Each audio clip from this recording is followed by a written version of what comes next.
Hello दोस्तों, कैसे हैं आप सब। उम्मीद करता हूं आप सब बढ़िया होंगे, मज़े में होंगे। दोस्तों एक बार फिर स्वागत है आप सभी का एकदम ब्रह्मास्त्र वाली क्लास के अंदर। अगर आप दोस्तों एसएससी जीडी एसएससी सीजीएल के साथ कोई सा भी एक दिवसीय एग्जाम देने वाले हैं तो आप सभी के लिए क्लास अति महत्वपूर्ण साबित होगी। रोज़ की तरह सारे सवालों को आप अपनी कॉपी के अंदर वन लाइनर नोट्स के रूप में नोट करते चलिएगा। आइए दोस्तों बिना देर किए हुए बात करते हैं आज अपने पहले सवाल को लेकर। सारे सवालों को ध्यानपूर्वक नोट कीजिएगा, आपके माँ बाप के सपने को पूरा करने वाली क्लास साबित होगी। दोस्तों हमारा पहला क्लास है, हमारा पहला सवाल है 2011 की जनगणना के अनुसार सर्वाधिक लिंगानुपात दोस्तों है। हमसे ये पूछा गया है कि 2011 की जनगणना के अनुसार सर्वाधिक लिंगानुपात कहां पर दर्ज किया गया है। हरियाणा में, केरल में, बिहार में, अरुणाचल प्रदेश में। क्या होगा आपका सही जवाब, जल्दी से बताएं। बहुत ही महत्वपूर्ण सवाल है आपकी परीक्षा को लेकर, जल्दी से बताएं आपका सही जवाब क्या होगा।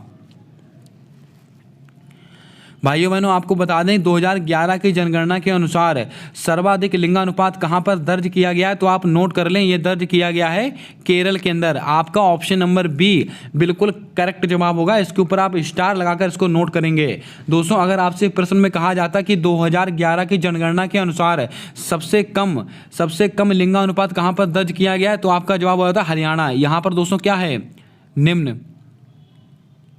यहाँ पर दोस्तों निम्नतम यानी कि दोस्तों मिनिमम लिंगानुपात दोस्तों कहाँ पर दर्ज किया गया है, ये दोस्तों किया गया है हरियाणा के अंदर। और अधिकतम दोस्तों कहाँ पर किया गया है, केरल के अंदर, यानी कि मैक्सिमम कहाँ पर किया गया है, केरल के अंदर। ये दोस्तों दोनों सवाल आप याद करके रखेंगे। दोस्तों अगर यहीं पर आपसे प्रश्न पूछा जाता कि 2011 की जनगणना के अनुसार सर्वाधिक जनघनत्व कहाँ पर दोस्तों ज्ञात किया गया है, तो आप कहते हैं बिहार। यहाँ पर दोस्तों क्या है, सर्वाधिक जनघनत्व दोस्तों पॉपुलेशन डेंसिटी, ये दोस्तों सर्वाधिक कहाँ पर की गई है दर्ज, बिहार के अंदर। अगर आपसे प्रश्न में कहा जाता कि 2011 की जनगणना के अनुसार सबसे कम जनघनत्व कहाँ पर दर्ज किया गया, अरुणाचल प्रदेश, यहाँ पर सबसे कम। इन चारों सवालों को आप नोट करके रखिएगा। कोई सा भी सवाल आपकी परीक्षा में आपसे यहाँ से पूछा जा सकता है। चारों सवाल अति महत्वपूर्ण हैं। आइए दोस्तों बात करते हैं आज अगले प्रश्न को लेकर। दोस्तों आज का हमारा अगला प्रश्न कहता है कि अंतर्राष्ट्रीय शतरंज संघ का उपाध्यक्ष किसे बनाया गया है। लगाइएगा स्टार, आपकी परीक्षा में 100% आपसे सवाल यहां से पूछे जाएंगे।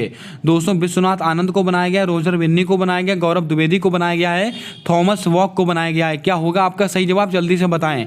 चारों ऑप्शंस आपकी परीक्षा को देखते हुए अति महत्वपूर्ण है, चारों के बारे में हम चर्चा करेंगे।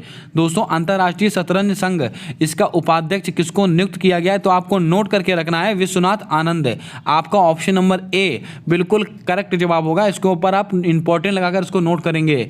आइए दोस्तों बात करते हैं ऑप्शंस को लेकर। अब दोस्तों आप कमेंट करके बताएंगे कि अंतर्राष्ट्रीय शतरंज दिवस कब मनाया जाता है। इसका जवाब आपको कमेंट में बताना है। दोस्तों बात करते हैं रोजर बिन्नी, ये दोस्तों कौन बने हैं, बीसीसीआई के नए अध्यक्ष।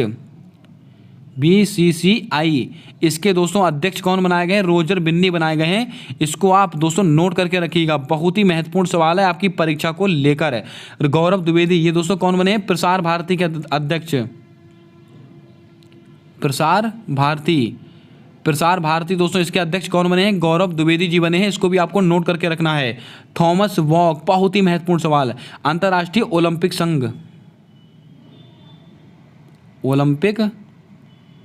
संघ दोस्तों इसके हेड कौन है, तो आपको कहना है ये थॉमस वॉक हैं। और अंतर्राष्ट्रीय ओलंपिक संघ, इसकी स्थापना कब हुई है, 1894 में हुई है। और इसका मुख्यालय कहाँ पर स्थित है, ल्यूसाने में स्थित है। ल्यूसाने में इसका मुख्यालय स्थित, ये दोस्तों आधा ला बना हुआ है यहाँ पर, ल्यूसाने में स्थित है इसका मुख्यालय। और इसकी स्थापना कब हुई है, 1894। और अंतर्राष्ट्रीय ओलंपिक दिवस कब मनाया जाता है, इसका जवाब आपको कमेंट कर बताना है। अब दोस्तों मैंने आपसे सवाल पूछा था कि अंतर्राष्ट्रीय शतरंज दिवस ये कब सेलिब्रेट किया था, 20 जुलाई। इस तारीख को आप नोट करके रखें, बहुत ही महत्वपूर्ण सवाल है आपकी परीक्षा को देखते हुए। अब दोस्तों आपको कमेंट कर बताना है कि अंतर्राष्ट्रीय ओलंपिक दिवस कब सेलिब्रेट किया जाता है। इसका जवाब आपको कमेंट में छाप कर बताना है। आइए दोस्तों बात करते हैं आज अगले सवाल को लेकर। दोस्तों आज का हमारा अगला सवाल कहता है कि डिफेंस एक्सपो 2022 का आयोजन कहां पर होगा? गुजरात, उत्तर प्रदेश, राजस्थान, असम। क्या होगा आपका सही जवाब? जल्दी से बताएं। बहुत ही लल्लन टॉप सवाल है आपकी परीक्षा को देखते हुए। डिफेंस एक्सपो 2022 इसका आयोजन कहां पर होने वाला है? तो आप नोट करके रखें, इसका आयोजन होगा गुजरात के अंदर। आपका ऑप्शन नंबर ए बिल्कुल करेक्ट जवाब होगा। अगर दोस्तों आपसे प्रश्न पूछा जाए कि माच्छू नदी, दोस्तों ध्यानपूर्वक सुनिएगा, माच्छू नदी कौन सी दोस्तों? माच्छू नदी ये कहाँ पर स्थित है? ये दोस्तों स्थित है गुजरात में। आप सब जानते हैं कि अभी हाल में माच्छू नदी पर एक ब्रिज था, वो टूट जाने की वजह से वहाँ पर कई सारे लोगों की मृत्यु हो गई थी। वो नदी दोस्तों बहुत ही ज़्यादा चर्चा का विषय बनी हुई थी, इसीलिए आपकी परीक्षा में आपसे सवाल पूछा जा सकता है कि माच्छू नदी का संबंध किस राज्य से है? तो आपका जवाब होगा गुजरात। इसको आप नोट करके रखिएगा। दोस्तों राजस्थान, इससे दो तीन चीज़ें बहुत ही महत्वपूर्ण हैं। राजस्थान के अंदर फ्री कोचिंग सेंटर के लिए, फ्री कोचिंग के लिए कौन सी योजना है? अनुप्रति। आपसे कहा जाए कि अनुप्रति योजना, इसका संबंध किससे है? राजस्थान से संबंधित है। और दोस्तों ये किससे संबंधित है? ये फ्री कोचिंग से संबंधित है। दोस्तों उत्तर प्रदेश, यहाँ से आप 2 से 3 चीज़ें याद रखेंगे। नंबर 1, यहाँ पर दोस्तों क्या हुआ? नाइट सफारी शुरू हुई है। कहाँ से? लखनऊ से। और दोस्तों किसके, कौन से मॉडल पर? सिंगापुर के मॉडल पर। और क्या हुआ दोस्तों? पैरा बैडमिंटन अकादमी, ब्रह्मोस विनिर्माण केंद्र और पैथोजन रिडक्शन मशीन, ये 4 चीज़ें आप याद करके रखेंगे, लखनऊ से संबंधित हैं। इसको आपको नोट करके रखना है। अब दोस्तों आप कमेंट कर कर बताएं, असम में दोस्तों कौन सी भाषा बोली जाती है? इसका जवाब आपको कमेंट कर कर बताना है। और असम का दोस्तों एक बहुत ही फेमस त्यौहार है, इसका भी जवाब आपको कमेंट कर कर बताना है। सॉरी दोस्तों, त्यौहार नहीं, एक बहुत ही फेमस डांस है असम का, वो कौन सा है वो भी आपको कमेंट कर कर बताना है। आइए दोस्तों बात करते हैं आज अगले सवाल को लेकर। दोस्तों आज का हमारा अगला प्रश्न कहता है कि 44वें शतरंज ओलंपियाड का विजेता कौन बना है? लल्लन टॉप सवाल है, आपकी परीक्षा में आपसे जरूर पूछा जाएगा। कजाकिस्तान, उज्बेकिस्तान, तुर्कमेनिस्तान या किर्गिस्तान। क्या होगा आपका सही जवाब? जल्दी से बताएं। दोस्तों 44वां शतरंज ओलंपियाड इसका आयोजन कहाँ पर हुआ है? इसका आयोजन हुआ था चेन्नई में, आप सबको पता है। इसका आयोजन हुआ था चेन्नई के अंदर। और इसका विजेता कौन रहा था? तो आपको नोट करके रखना है, उज्बेकिस्तान। आपका ऑप्शन नंबर बी बिल्कुल करेक्ट जवाब होगा, इसको आप नोट करके रखें, बहुत ही महत्वपूर्ण सवाल है। दोस्तों शतरंज ओलंपियाड, इसका शुभंकर क्या था? थम्बी। क्या था? थम्बी इसका शुभंकर था, यह भी आपको पता होना चाहिए। अब दोस्तों आप कमेंट कर बताएंगे कि अंडर 17 महिला विश्व कप, दोस्तों अंडर 17 महिला विश्व कप इसका आयोजन दोस्तों कहाँ हुआ और इसका शुभंकर क्या है? इसका जवाब आपको कमेंट कर बताना है। यह सवाल दोस्तों मैंने कल के प्रैक्टिस सेट में कवर किया हुआ है, जल्दी से बताएंगे आपका सही जवाब क्या होगा। अब दोस्तों बात करते हैं ऑप्शंस को लेकर। दोस्तों अगर आपसे कहा जाए भारत और उज्बेकिस्तान के बीच में कौन सी एक्सरसाइज होती है? दुष्टलिक। कौन सी होती है? दुष्टलिक एक्सरसाइज होती है भारत और उज्बेकिस्तान के बीच में। अब दोस्तों अगर आपसे कहा जाए खंजर युद्धाभ्यास किसके किसके बीच में होता है? भारत और किर्गिस्तान के बीच में होता है खंजर। अगर आपसे कहा जाए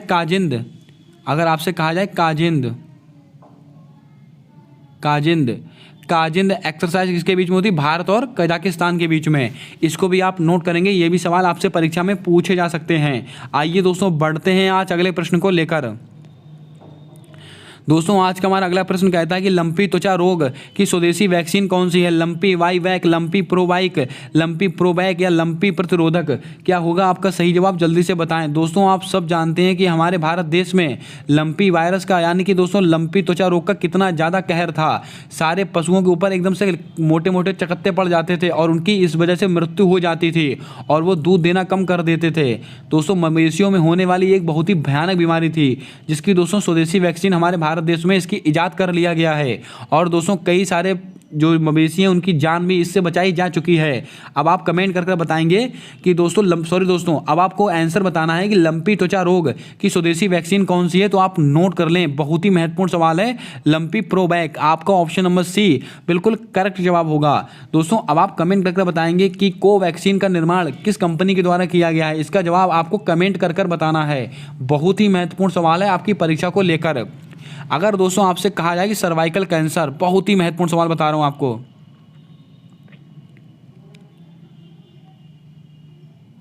सर्वाइकल कैंसर दोस्तों सर्वाइकल कैंसर, सर्वाइकल कैंसर की वैक्सीन किसने बनाई है? तो आपको नोट करके रखना है इसकी वैक्सीन दोस्तों, जिसने कोविशील्ड बनाया है, कोविशील्ड, यानी कि सीरम इंस्टीट्यूट दोस्तों, सीरम इंस्टीट्यूट ऑफ इंडिया, ये कहाँ पर स्थित है? पुणे में स्थित है। पूरी जानकारी आप नोट कीजिएगा दोस्तों। सर्वाइकल कैंसर की वैक्सीन किसने खोज निकाली है? सीरम इंस्टीट्यूट के द्वारा बनाई गई है, जिसने दोस्तों कोविशील्ड वैक्सीन का निर्माण किया था। और दोस्तों ये सीरम इंस्टीट्यूट कहाँ पर स्थित है? पुणे में स्थित है। और दोस्तों सर्वाइकल कैंसर होता किस वजह से? Papilloma virus. अति महत्वपूर्ण सवाल, पैपिलोमा वायरस इससे होता है, इसको भी आपको नोट करके रखना है। ये सारे सवाल आपकी परीक्षा को देखते हुए अति महत्वपूर्ण हैं। उम्मीद करता हूं दोस्तों आपने सारे सवालों को नोट कर लिया होगा। अगर दोस्तों क्लास आपको अच्छी लग रही हो, सवाल पसंद आ रहे हो, तो जल्दी से वीडियो को लाइक कर दें। और अगर चैनल पर आप नए हैं तो चैनल को सब्सक्राइब करके बेल वाला आइकन ध्यान से दबा दें, क्योंकि दोस्तों आने वाले सारे वीडियोज़ के अपडेट आप तक आसानी से पहुँचते रहेंगे। आइए दोस्तों बात करते हैं आज के अगले सवाल को लेकर। दोस्तों भारत और कजाकिस्तान के बीच में कौन सा युद्धाभ्यास होता है? ये दोस्तों अभी हमने डिस्कस किया है। इसका जवाब मैं आपको बता देता हूं। भारत और कजाकिस्तान के बीच में कौन सा युद्धाभ्यास होता है? मैंने आपको बताया था काजिंद। आपका ऑप्शन नंबर बी बिल्कुल करेक्ट जवाब होगा, इसको आप नोट कर लें। आइए दोस्तों ऑप्शंस को लेकर बात करते हैं। बोंगो सागर, बहुत ही महत्वपूर्ण, ये होता है भारत वर्सेस बांग्लादेश। दोस्तों भारत और बांग्लादेश के बीच में कौन सा होता है? बोंगो सागर। एक होता है संप्रीति एक्सरसाइज किसके बीच में होती है? भारत और बांग्लादेश के बीच में।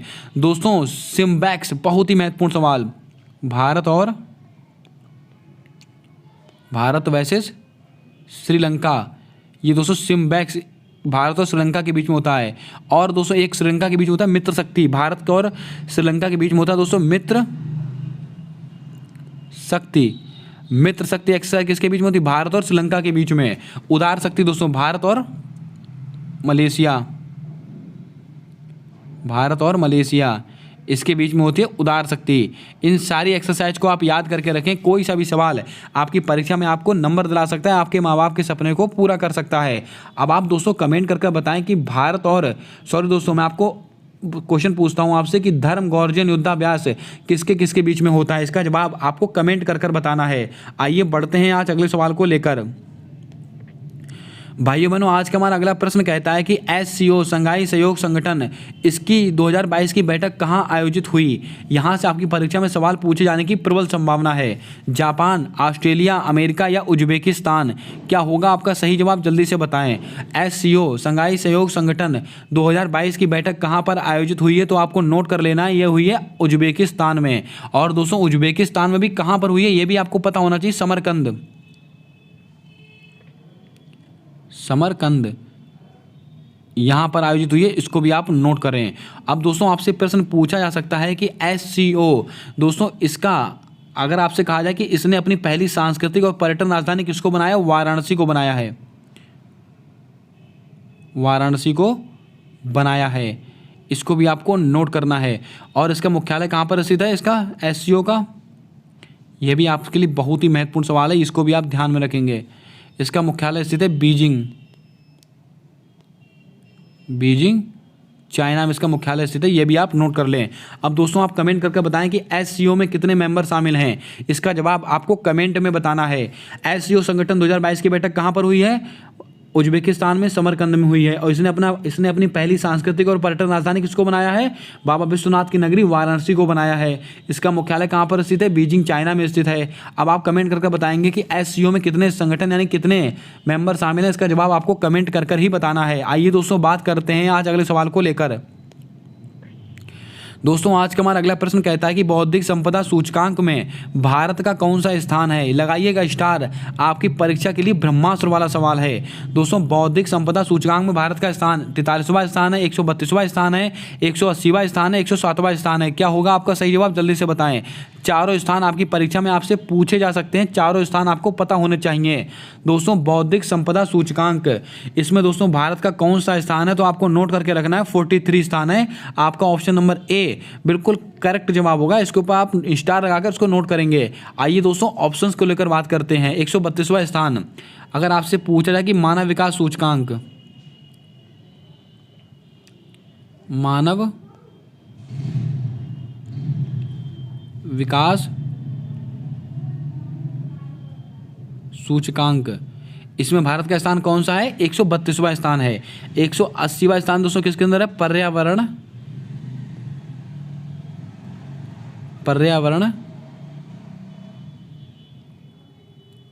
प्रदर्शन सूचकांक। दोस्तों पर्यावरण प्रदर्शन सूचकांक में भारत का स्थान कौन सा, 180वां। और इसमें 107वां स्थान कौन सा, भुखमरी सूचकांक। भुखमरी सूचकांक में दोस्तों भारत का स्थान कौन सा है, तो आपको याद रखना है 107वां स्थान है। ये तीनों स्थान इसको भी आप नोट करके रखेंगे। अब दोस्तों मानव विकास सूचकांक, इसको जारी कौन करता है, एक संस्था UNDP, इसको भी आपको नोट करके रखना है। बहुत ही महत्वपूर्ण सवाल है आपकी परीक्षा को लेकर। उम्मीद करता हूं आपने सारे सवालों को यहां से नोट कर लिया होगा। अब दोस्तों आप कमेंट में छाप दीजिएगा कि हैप्पीनेस इंडेक्स यानी कि दोस्तों खुशहाली सूचकांक में भारत का कौन सा स्थान है। इसका जवाब आपको कमेंट कर बताना है। आइए दोस्तों बात करते हैं आज अगले प्रश्न को लेकर। दोस्तों आज का हमारा अगला प्रश्न कहता है कि रामसर कन्वेंशन से संबंधित वर्ष कौन सा है। यानी कि हमसे प्रश्न पूछा गया है कि रामसर समझौता, रामसर कन्वेंशन कब हुआ था। 16 सितंबर 1987, 2 फरवरी 1971, 29 जुलाई 1973, 5 जून 1972। क्या होगा आपका सही जवाब, जल्दी से बताएं। चारों तिथियां अति महत्वपूर्ण हैं, हम चारों के बारे में थोड़ी थोड़ी चर्चा करने वाले हैं। ये सब सवाल दोस्तों मैंने आपको कई बार नोट कराए हैं। इनका दोस्तों बार बार आप रिविजन करते रहिएगा, जिससे कि दोस्तों पेपर में आपको जरा भी कन्फ्यूजन ना हो और दोस्तों आप अपने माँ बाप के सपने को जरूर से जरूर पूरा कर सकें। दोस्तों हमारा सवाल है कि रामसर कन्वेंशन से संबंधित वर्ष कौन सा है, तो आपको नोट कर लेना है। यह वर्ष है 2 फरवरी 1971। आपका ऑप्शन नंबर बी बिल्कुल करेक्ट जवाब होगा। और दोस्तों ये रामसर स्थान कहाँ पर स्थित है, ये अगर आपसे कहा जाए कि रामसर, ये दोस्तों स्थान कहाँ पर स्थित है, ये ईरान में स्थित है। इसको भी आपको पता होना चाहिए। और आपको दोस्तों बता दें, अगर आपसे कहा जाए कि विश्व आर्द्र भूमि दिवस, अगर आपसे कहा जाए विश्व आर्द्र भूमि दिवस कब सेलिब्रेट किया जाता है, 2 फरवरी को मनाया जाता है। और रामसर कन्वेंशन 1971 से संबंधित है।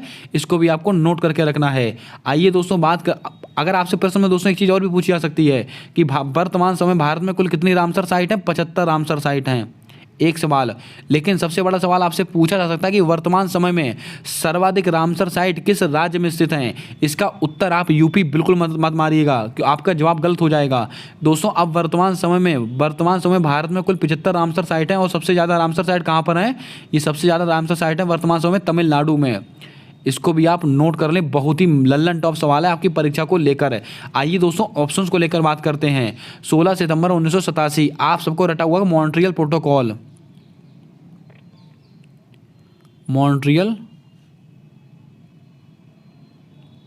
प्रोटोकॉल 16 सितंबर 1987 मॉन्ट्रियल प्रोटोकॉल ओजोन परत के संरक्षण से संबंधित है। इसीलिए 16 सितंबर को क्या मनाया जाता है, ओजोन परत संरक्षण दिवस मनाया जाता है।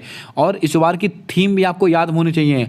मॉन्ट्रियल क्या है दोस्तों, मॉन्ट्रियल @35, इसको आप नोट करें। मॉन्ट्रियल प्रोटोकॉल @35 इस बार की थीम है, इसको आप ध्यान में रखें। ये सवाल भी बहुत ही महत्वपूर्ण है। 29 जुलाई 1973 क्या हुआ था, टाइगर प्रोजेक्ट। इसीलिए दोस्तों क्या मनाया था, 29 जुलाई को टाइगर डे मनाया जाता है। दोस्तों विश्व बाघ दिवस मनाया जाता है, इसको अंतर्राष्ट्रीय बाघ दिवस मनाया जाता है। इसको भी आप नोट करके रखेंगे। 5 जून आप सबको पता है दोस्तों, इसको क्या हुआ था, स्टॉकहोम सम्मेलन, स्टॉकहोम सम्मेलन नैरोबी केन्या। यानी कि दोस्तों पहली बार अगर 5 जून को क्या मनाता है, विश्व पर्यावरण दिवस मनाया जाता है। इसको भी आप ध्यान में रखें। ये सारे सवाल आपकी परीक्षा को ध्यान में रखकर बनाए गए, इनको आप नोट कर लें। आइए बढ़ते हैं आज अगले सवाल को लेकर। हमारा अगला प्रश्न कहता है कि बगरुम्बा नृत्य किस राज्य से संबंधित है, केरल, तमिलनाडु, असम, त्रिपुरा। क्या होगा आपका सही जवाब, जल्दी से बताएं। बहुत ही लल्लन टॉप सवाल है दोस्तों। बगरुम्बा नृत्य ये किस राज्य से संबंधित है, तो आपको नोट करके रखना है। ये संबंधित है असम से। आपका ऑप्शन नंबर सी बिल्कुल करेक्ट जवाब होगा। यहाँ पर अगर आपसे कहा जाए कि बिहू दोस्तों बिहू कहाँ से संबंधित है, ये भी असम से संबंधित है, और बगरुम्बा ये भी असम से ही संबंधित है, इसको आप नोट कर लें। केरल, केरल से दोस्तों आपसे क्या क्या पूछ सकते हैं, तो आपको नोट करके लगना कथकली, कथकली और मोहिनी अट्टम, ये दोस्तों कहाँ से संबंधित है, केरल से संबंधित हैं। तमिलनाडु दोस्तों यहाँ से क्या संबंधित है, तो आपको नोट करके रखना है भरतनाट्यम, भरतनाट्यम। त्रिपुरा, त्रिपुरा में दोस्तों क्या क्या, खारची उत्सव, बहुत बार पूछा गया प्रश्न है, और कोकबरोक भाषा, कोकबरोक भाषा। इन 2 से 3 चीज़ों को आप याद रखेंगे। और वर्तमान समय में कितने दोस्तों क्लासिकल नृत्य हैं, कितने शास्त्रीय नृत्य हैं, तो आप कहेंगे 8, और भाषाएं कितनी हैं, 6। इनको भी आप ध्यान में रखें। आइए दोस्तों बात करते हैं आज अगले प्रश्न को लेकर। दोस्तों आज का हमारा अगला प्रश्न कहता है कि चेरी ब्लॉसम फेस्टिवल कहाँ सेलिब्रेट किया जाता है, उड़ीसा, गोवा, लद्दाख, मेघालय। क्या होगा आपका सही जवाब, जल्दी से बताएं। ये सवाल भी परीक्षा में कई बार रिपीट हुआ है। चेरी ब्लॉसम फेस्टिवल ये कहाँ पर मनाया जाता है, तो आप सबको पता है ये मेघालय में मनाया जाता है। आपका ऑप्शन नंबर डी बिल्कुल करेक्ट जवाब होगा। मेघालय की राजधानी दोस्तों क्या है, शिलोंग। शिलोंग में दोस्तों चेरी ब्लॉसम फेस्टिवल मनाया जाता है, इसको आप नोट करके रखें। अगर लद्दाख की बात करें तो लोसर, लोसर कहाँ मनाता है, लोसर हो गया। और इसके अलावा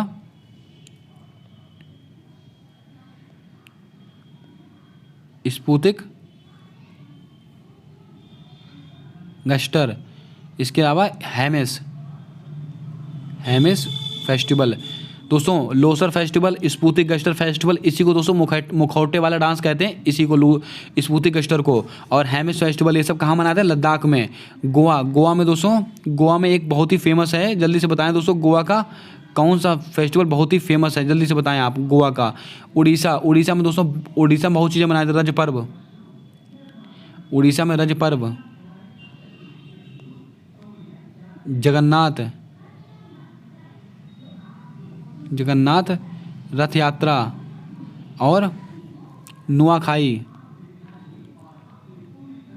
नुआखाई, रज पर्व, नुआखाई, ये सब कहाँ मनाते हैं, ये सब उड़ीसा मनाते हैं, इसको भी आप नोट कर लें। ये सारे सवाल आपकी अति महत्वपूर्ण हैं। दोस्तों गोवा में क्या है, सिग्मो फेस्टिवल। अगर आपसे कहा है सिग्मो फेस्टिवल कहाँ सेलिब्रेट करते हैं, गोवा में, इसको भी आप ध्यान में रखें।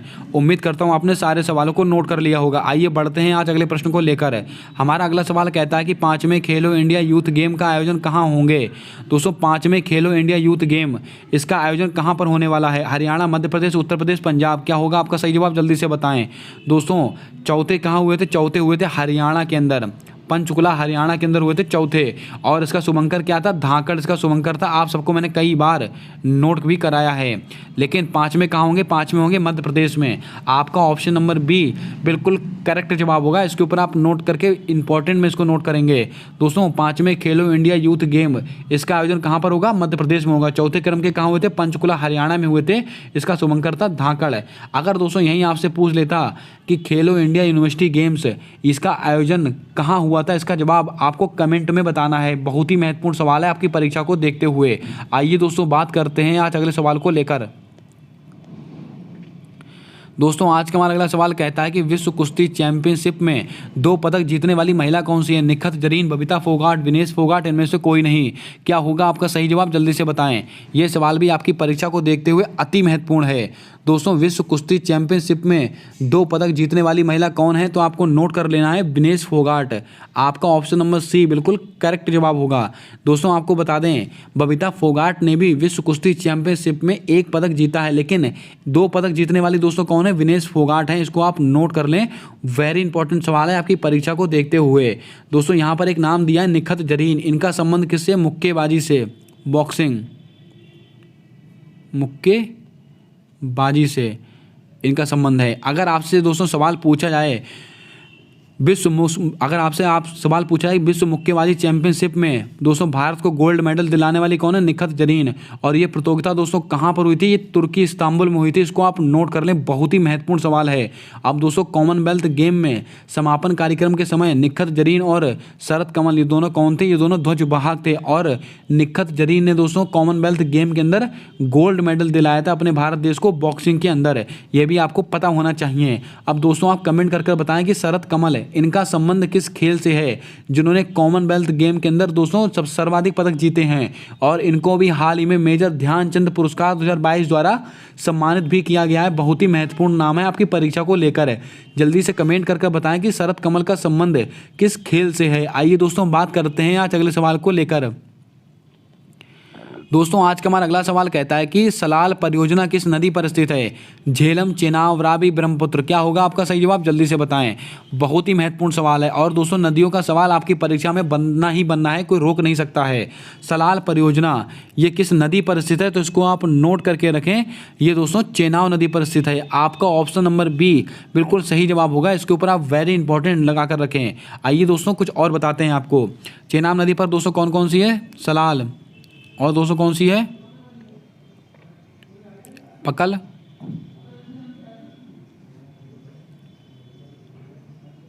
दुलहस्ती, और दोस्तों दुलहस्ती, पकलडुम।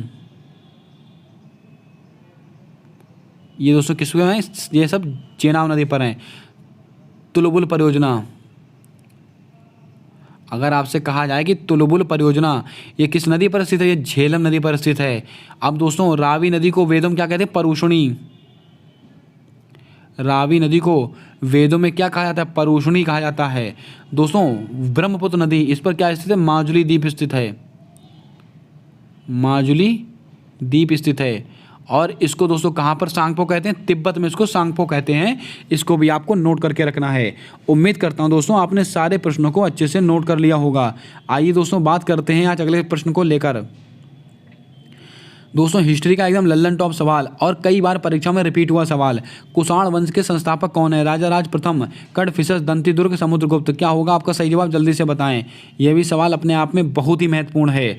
दोस्तों कुषाण वंश के संस्थापक कौन थे? तो आपको नोट करके रखना है, ये थे कड़फिसस। आपका ऑप्शन नंबर बी बिल्कुल करेक्ट जवाब होगा। इसके ऊपर आप वेरी इंपॉर्टेंट लगा के रखेंगे। अगर दोस्तों आपसे कहा जाए कि दंतीदुर्ग ये कौन से राष्ट्रकूट वंश, अगर आपसे कहा जाए कि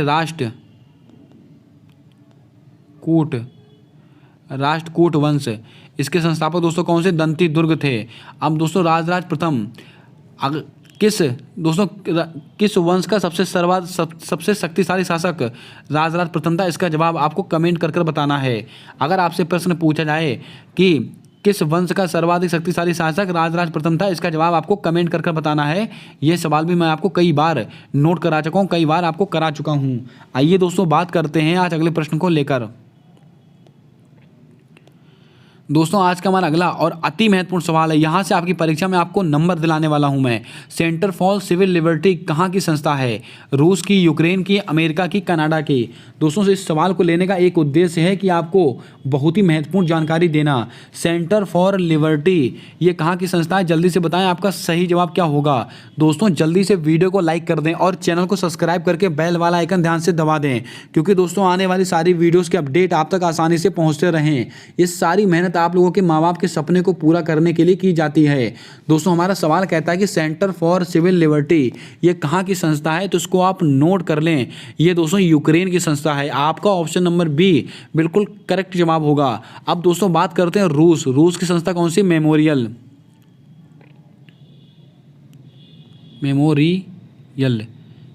ये दोस्तों रूस की संस्था है। दोस्तों ये तो हो गया दोस्तों इस सवाल के बारे में जानकारी। अगर आपसे दोस्तों प्रश्न में पूछा जाता कि शांति का नोबेल पुरस्कार, यही सवाल दोस्तों मैं आपको बताना चाहता था। अगर आपसे कहा जाए कि शांति का नोबेल पुरस्कार 2022 किसको किसको मिला है? ये दोस्तों अति महत्वपूर्ण सवाल है। सबसे पहले दोस्तों मैं आपको बता दूं शांति का नोबेल पुरस्कार ये दिए कहाँ जाते हैं? ये दोस्तों नॉर्वे की राजधानी ओस्लो में दिए जाते हैं। सबसे पहला सवाल ये दोस्तों नॉर्वे की राजधानी क्या है, ओस्लो। राजधानी को भी आप नोट करें, यहाँ पर दिए जाते हैं शांति के पुरस्कार, इसको आप ध्यान में रखें। अब दोस्तों दिया किसको किसको गया है, आपको दोस्तों बता दें, एक व्यक्ति को दिया गया और 2 संस्था को दिया गया है, जिसमें से दोस्तों यूक्रेन की संस्था कौन सी है, सेंटर फॉर सिविल लिबर्टी। ये किसकी संस्था है, ये यूक्रेन की संस्था है। आप सब जानते हैं कि रूस यूक्रेन युद्ध का संकट पूरे विश्व का दोस्तों कितना बड़ा चर्चा का विषय बना हुआ था। सेंटर फॉर सिविल लिबर्टी ये कहाँ की संस्था है, यूक्रेन की। एक तो दोस्तों इसको मिला है, और रूस की संस्था कौन सी है, मेमोरियल, एक इसको मिला है। यानी कि शांति का पुरस्कार किसको किसको मिला संस्था में, मेमोरियल को मिला है और सेंटर फॉर लिबर्टी को मिला है। मेमोरियल कहाँ की संस्था है, रूस की। सेंटर फॉर लिबर्टी कहाँ की, यूक्रेन की। और दोस्तों एक है एलिस। ये दोस्तों एक व्यक्ति हैं, ये एलिस कौन है, एक व्यक्ति हैं। इनको भी एक व्यक्तिगत रूप में दोस्तों किसको मिला है, एलिस को मिला है। एलिस वियावस्की इनका पूरा नाम है, इसको आप थोड़ा ध्यान में रखेंगे। आप खाली एलिस याद रखें, आपको दोस्तों यहीं से आपका सवाल सही हो जाएगा। उम्मीद करता हूं दोस्तों आपने अच्छी तरह से इस सवाल को समझ लिया होगा कि दोस्तों शांति का नोबेल पुरस्कार कहाँ दिया जाता है, नॉर्वे की राजधानी ओस्लो में दिए जाते हैं।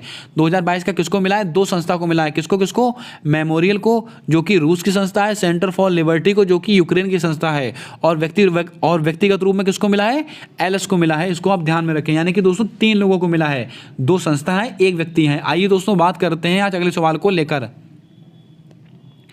दोस्तों आज का हमारा अगला सवाल कहता है कि पंचायत का आरक्षण से संबंधित अनुच्छेद कौन सा है। दोस्तों पंचायत आपसे ऐसे ही सवाल पूछे जाएंगे, सरल सवाल दोस्तों आपसे एसएससी कभी नहीं पूछेगा। आपको दोस्तों सवाल की दोस्तों जरा सी पूरी जानकारी होनी चाहिए। पंचायत का आरक्षण से संबंधित अनुच्छेद कौन सा, अनुच्छेद 243 अनुच्छेद 243 अनुच्छेद 243 अनुच्छेद 243 आपसे प्रश्न में यह भी पूछा जा सकता है कि पंचायत का उल्लेख किस अनुच्छेद में है, तो आपको कहना है आर्टिकल 40 में। लेकिन दोस्तों इसमें कुछ और भी महत्वपूर्ण चीज़ें आपको याद में रखनी है। पंचायत के आरक्षण का संबंधित है किससे, तो आप कहेंगे अनुच्छेद 243 आपका ऑप्शन नंबर डी बिल्कुल करेक्ट जवाब होगा। अगर आपसे कहा जाए कि पंचायत की शक्ति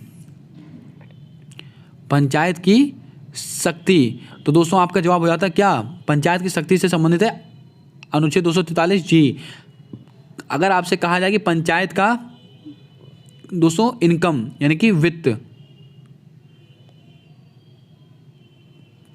पंचायत के वित्तीय दोस्तों पंचायत का वित्तीय आधार यानी कि दोस्तों पंचायत के इनकम से संबंधित कौन सी है, तो आप कहेंगे 243 आई से इनकम, आई से वित्त।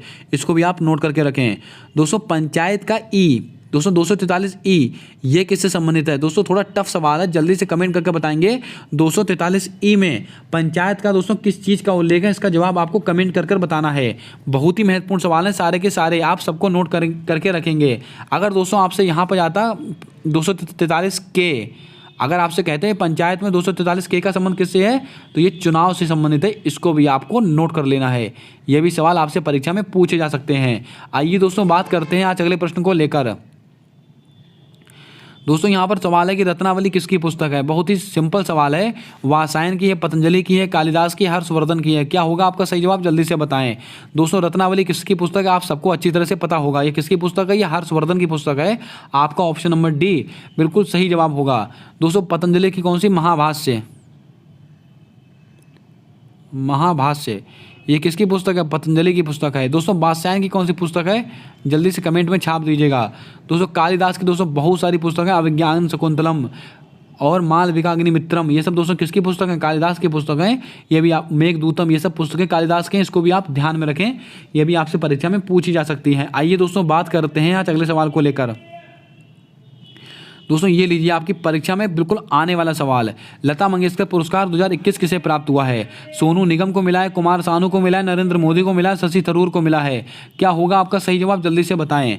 लता मंगेशकर पुरस्कार 2021 ये किसको प्राप्त हुआ है, आप नोट करके रखें। ये मिला है दोस्तों कुमार सानू जी को।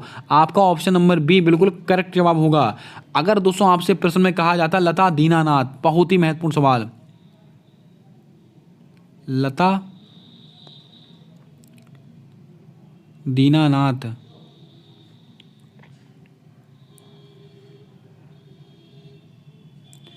लता दीनानाथ मंगेशकर पुरस्कार ये किसको मिला, ये दोस्तों पहली बार दिया गया था हमारे प्रधानमंत्री नरेंद्र मोदी जी को। लेकिन प्रश्न हमसे क्या किया गया, लता मंगेशकर पुरस्कार 2021 किसे मिला, ये कुमार सानू को मिला है। इसको आप वेरी इंपॉर्टेंट के रूप में इसको नोट करके रखेंगे। ये सवाल आपकी परीक्षा में आपको नंबर दिला सकता है। शशि थरूर को दोस्तों क्या मिला है? आपको सबको पता है कि फ्रांस का सर्वोच्च सम्मान है वो दोस्तों इनको दिया गया, शशि थरूर जी को। और दोस्तों फ्रांस का सर्वोच्च सम्मान किसको दिया गया? लता मंगेशकर जी को भी दिया गया था। इसको भी आपको ध्यान में रखना है। और कौन सा सम्मान है? Legion the honour award. दोस्तों इसको आप नोट करेंगे, लीजन द ऑनर अवार्ड। ये सम्मान किसको दिया गया था? शशि थरूर। अगर आपसे प्रश्न में कहा जाए किस राजनेता को फ्रांस का सर्वोच्च सम्मान मिला है? शशि थरूर को मिला है लीजन द ऑनर अवार्ड। किसका सम्मान है? ये फ्रांस का सर्वोच्च सम्मान है। लता मंगेशकर जी को भी इस सम्मान द्वारा सम्मानित किया जा चुका है। और लता मंगेशकर जी को भारत रत्न कब मिला? ये भी सवाल बहुत ही महत्वपूर्ण है। भारत का सर्वोच्च सम्मान भारत रत्न कब मिला? 2001 में मिला है। इसको भी आप नोट कर लें। उम्मीद करता हूं आपने सारे सवालों को नोट कर लिया होगा। आइए दोस्तों बढ़ते हैं आज अगले और अंतिम सवाल की ओर। दोस्तों आज का अगला और अंतिम सवाल है कि अंतर्राष्ट्रीय साक्षरता दिवस कब सेलिब्रेट किया जाता है? दोस्तों दिवस से भी आपकी परीक्षा में 1-2 सवाल पूछ लिए जाते हैं। जल्दी से बताएं, 8 सितंबर, 11 जुलाई, 16 सितंबर या 25 दिसंबर? क्या होगा आपका सही जवाब? जल्दी से बताएं। ये भी सवाल आपकी परीक्षा को देखते हुए अति महत्वपूर्ण है। अंतर्राष्ट्रीय साक्षरता दिवस कब सेलिब्रेट किया जाता है? तो आप नोट कर लें, ये 8 सितंबर को मनाया जाता है। आपका ऑप्शन नंबर ए बिल्कुल सही जवाब होगा। अगर आपसे कहा जाए कि 11 जुलाई तो आप कहेंगे विश्व जनसंख्या दिवस।